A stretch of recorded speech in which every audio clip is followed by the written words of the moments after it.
हमारे वीडियो अंग्रेजी में देखने के लिए फॉलो करें हमारा ही दूसरा यूट्यूब चैनल दृष्टि IAS इंग्लिश।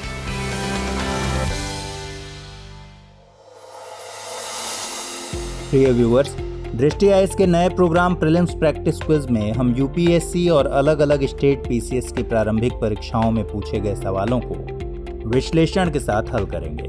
जानकारी के साथ साथ सही उत्तर का चयन करते समय कौन से ट्रिक कारगर साबित होते हैं उन्हें भी सीखेंगे। विकल्पों की छंटनी करना, बुनियादी अवधारणा को समझना, तथ्यों और अतिवादी व विशेष शब्दों पर ध्यान देने का अभ्यास करने की भी कोशिश करेंगे। इस कार्यक्रम के तहत हम हर एपिसोड में 5 सवालों को हल करेंगे। टीम दृष्टि द्वारा हाल ही में लॉन्च की गई प्रीलिम्स प्रैक्टिस सीरीज नामक पुस्तक श्रृंखला को आधार बनाइए। इसमें UPSC समेत विभिन्न प्रारंभिक परीक्षाओं में पूछे गए करीब 8 से 10 हजार प्रश्नों का संकलन उत्तर व विश्लेषण के साथ तैयार किया गया है। इस सीरीज की कुछ किताबें मार्केट में आ चुकी हैं और कुछ आने वाले समय में आएंगी।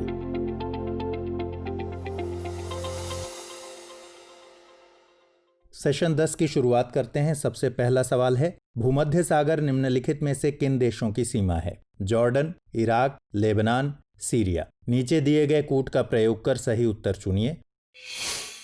केवल 1, 2 और 3, केवल 2 और 3, केवल 3 और 4 या फिर केवल 1, 3 और 4। इस प्रश्न का सही उत्तर है ऑप्शन सी, यानी इनमें से केवल लेबनान और सीरिया ही भूमध्य सागर से सटे हुए हैं। सिविल सर्विसेज एग्जाम में भूगोल सेक्शन से 1 या 2 सवाल मैप बेस्ड होते हैं। इसमें भूमध्य सागर के आसपास के देशों की लोकेशन पर एक सवाल बनने के पूरे चांसेस होते हैं।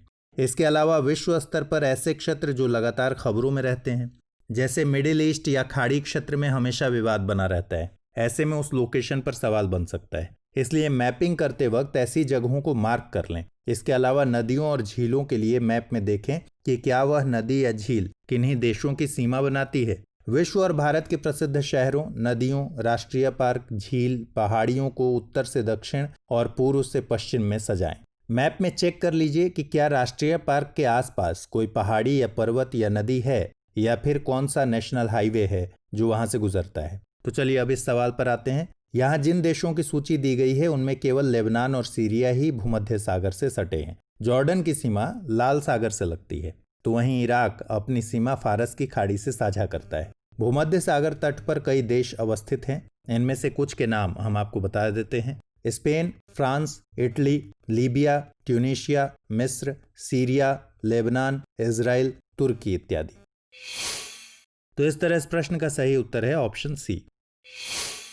अगला सवाल है, निम्नलिखित कथनों पर विचार कीजिए। भारत में हिमालय केवल 5 राज्यों में फैला हुआ है। पश्चिमी घाट केवल 5 राज्यों में फैले हुए हैं। पुलिकट झील केवल 2 राज्यों में फैली हुई है। उपर्युक्त कथनों में से कौन सा या से सही है या है? केवल 1 और 2, केवल 3, केवल 2 और 3 या फिर केवल 1 और 3। सही जवाब है इसका ऑप्शन बी, यानी केवल तीसरा कथन सही है। यह भी एक मैप बेस्ड क्वेश्चन है। आपको बता दें कि जिन कथनों में संख्या के तौर पर फैक्ट पूछे जाते हैं उनमें संख्या को घटाकर या बढ़ाकर लिखा जाता है और वे कथन अक्सर गलत होते हैं। लेकिन इस सवाल में तीनों ही कथनों में संख्या दी गई है। ऐसे में हमें फैक्ट की सही जानकारी होनी चाहिए। भारत में हिमालय के प्रसार की बात करें तो यह देश का लगभग 5 लाख वर्ग किलोमीटर यानी देश के कुल क्षेत्रफल का लगभग 16.2% कवर करता है। यह देश की उत्तरी सीमा बनाता है। सरकारी वेबसाइट के मुताबिक हिमालय देश के 9 राज्यों और 2 संघ राज्य क्षेत्रों में फैला हुआ है।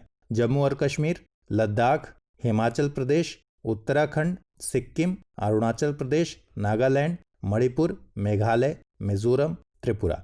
इसके अलावा असम और पश्चिम बंगाल के पहाड़ी क्षेत्र भी हिमालय के अंतर्गत आते हैं, इसलिए पहला कथन गलत है।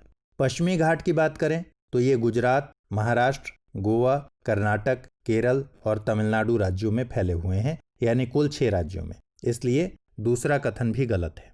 आखिर में हम पुलिकट झील के बारे में जान लेते हैं। दोस्तों, पुलिकट झील एक खारे पानी की लैगून झील है जो कोरोमंडल तट पर अवस्थित है। यह झील 2 राज्यों आंध्र प्रदेश और तमिलनाडु में फैली है। इसका 84% हिस्सा आंध्र प्रदेश में जबकि 16% हिस्सा तमिलनाडु में आता है। तो यहाँ केवल तीसरा कथन ही सही है, इसलिए इस प्रश्न का सही जवाब है ऑप्शन बी। अगला सवाल है, भारतीय मानसून का पूर्वानुमान करते समय कभी कभी समाचारों में उल्लिखित इंडियन ओशन डायपोल यानी आईओडी के संदर्भ में निम्नलिखित कथनों में से कौन सा या से सही है या है? आईओडी परिघटना उष्णकटिबंधीय पश्चिमी हिंद महासागर एवं उष्णकटिबंधीय पूर्वी प्रशांत महासागर के बीच सागर पृष्ठ तापमान के अंतर से विशेषित होती है। दूसरा कथन है आईओडी परिघटना मॉनसून पर एल नीनो के असर को प्रभावित कर सकती है। नीचे दिए गए कूट का प्रयोग कर सही उत्तर चुनिए। केवल एक, केवल दो, एक और दो दोनों, न तो एक और न ही दो। सही उत्तर है इसका ऑप्शन बी यानी केवल दो। यहाँ क्वेश्चन मेनली आईओडी परिघटना पर बनाया गया है, लेकिन दूसरे कथन में एल नीनो का जिक्र भी किया गया है, तो हम यहाँ उसके बारे में भी जान लेंगे। दोस्तों, भारतीय मॉनसून के संबंध में कई कॉन्सेप्ट अभी तक आ चुके हैं।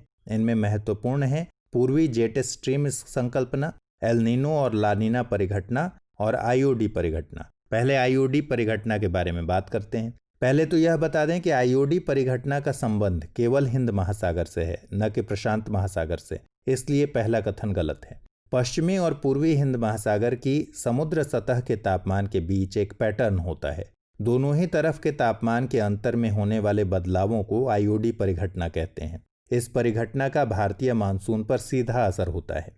आईओडी परिघटना के 3 चरण होते हैं, न्यूट्रल, सकारात्मक और नकारात्मक। जब यह सकारात्मक होता है तब भारतीय मानसून को मजबूती मिलती है और सामान्य वर्षा होती है, जबकि नकारात्मक होने पर इसके उलट स्थिति होती है। सकारात्मक चरण में पूर्वी हिंद महासागर की समुद्र सतह का तापमान सामान्य से कम दर्ज किया जाता है, जबकि पश्चिमी हिंद महासागर की समुद्र सतह का तापमान सामान्य से ज्यादा। ऐसे में पूर्वी हिंद महासागर में वायुदाब बढ़ जाता है, जबकि पश्चिमी भाग में वायुदाब नॉर्मल से कम हो जाता है।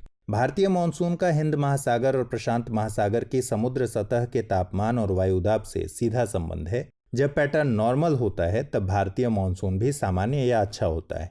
पैटर्न यह है कि पूर्वी प्रशांत महासागर से हिंद महासागर की ओर समुद्री सतह का तापमान बढ़ते क्रम में यानी वायुदाब के घटते क्रम में होना चाहिए, जिससे पवनों का प्रवाह निरंतर बना रहे। हिंद महासागर में उच्च आर्द्रता होनी चाहिए ताकि जब मई के समय में हिंद महासागर में दक्षिण पश्चिम मानसून की स्थिति बने तब पवनों के निरंतर प्रवाह और उच्च आर्द्रता के कारण भारत में मजबूत मानसून दस्तक दे।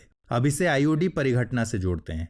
जब यह सकारात्मक होता है तो पवनों के प्रवाह को तेजी मिलती है और निरंतरता भी बनी रहती है, जबकि पश्चिमी हिंद महासागर में उच्च तापमान होता है, जिससे वहां संवहन बढ़ जाता है और वर्षा में बढ़ोतरी होती है। जब यही संवहनीय वायु वायुमंडल में ऊपर की ओर जाती है तो एक ऊंचाई पर जाने के बाद इसका तापमान कम होने लगता है, जिससे इसका घनत्व बढ़ जाता है और भारी होने की वजह से पूर्वी हिंद महासागर में इसका आपतन होता है और वहां उच्च वायुदाब और अधिक उच्च होने लगता है, जिससे पवनें पश्चिमी हिंद महासागर यानी भारत की ओर तेजी से जाने लगती हैं। इस तरह पश्चिमी और पूर्वी हिंद महासागर के बीच एक चक्र बन जाता है। इसके नकारात्मक होने पर परिस्थितियां विपरीत होती हैं, यानी भारतीय मानसून कमजोर होने लगता है। अब हम एल नीनो पर आते हैं। इससे पहले हम भारतीय मानसून के संबंध में प्रशांत महासागर और हिंद महासागर के बीच के पैटर्न को समझ चुके हैं। इसे हम एल नीनो परिघटना से जोड़ते हैं। एल नीनो परिघटना लगभग 4 सालों के अंतराल पर होती है, लेकिन इसमें बदलाव भी आ जाता है। इस घटना में पेरू तट यानी मध्य पूर्वी प्रशांत महासागर में समुद्री सतह का तापमान बढ़ जाता है, जिससे वहां वायुदाब घट जाता है। इस वजह से प्रशांत महासागर और हिंद महासागर के बीच वायुमंडलीय और सामुद्रिक पैटर्न में चेंजेस होने लगते हैं। प्रशांत महासागर में दाब बढ़ने से हिंद महासागर की ओर जाने वाली पवनों का प्रवाह टूट जाता है और हिंद महासागर में आर्द्रता भरी पवनें न आने के कारण भारतीय मानसून कमजोर होने लगता है। जिस वर्ष एल नीनो परिघटना अपने चरम पर होती है, उस मानसून वर्ष में भारत में सूखा तक की स्थिति बन जाती है। लेकिन कई मौसम विशेषज्ञों का मानना है कि किसी वर्ष अगर एल नीनो परिघटना होती भी है और उसी वर्ष सकारात्मक आईओडी होता है, तो वह भारतीय मानसून पर एल नीनो परिघटना के असर को रोक देगा या फिर कम कर देगा। इसके उलट अगर एल नीनो परिघटना के साथ साथ नकारात्मक आईओडी होता है तो भारतीय मानसून बिल्कुल कमजोर हो जाता है। तो दोस्तों, इस तरह यहाँ हमारा दूसरा कथन सही हो जाता है। तो इस तरह इस प्रश्न का सही उत्तर है ऑप्शन बी। अगला सवाल है, निम्नलिखित में से कौन सा भौगोलिक रूप से ग्रेट निकोबार के सबसे निकट है? सुमात्रा, बोर्नियो, जावा या फिर श्रीलंका? सही जवाब है इसका ऑप्शन ए, सुमात्रा। यह भी एक मैप बेस्ड क्वेश्चन है। इस सवाल में विश्लेषण करने का ज्यादा स्कोप नहीं है, तो हम सीधे इसका उत्तर देख लेते हैं। जब आप वर्ल्ड मैप को सही से ऑब्जर्व करेंगे तो पाएंगे कि सुमात्रा ही ग्रेट निकोबार के सबसे करीब है। इंडोनेशिया के द्वीपों और प्रायद्वीपों को जब हम पश्चिम से पूर्व की तरफ ऑर्डर में लगाएंगे तो सबसे पहले सुमात्रा, उसके बाद जावा, फिर बोर्नियो प्रायद्वीप और फिर बाली, उसके बाद लोम्बोक आएगा। लोम्बोक के पूर्व में सुलावेसी द्वीप है और फिर आखिरी में उसके पूर्व इरियन जया प्रायद्वीप आता है। तो इस तरह इस प्रश्न का सही जवाब है ऑप्शन ए।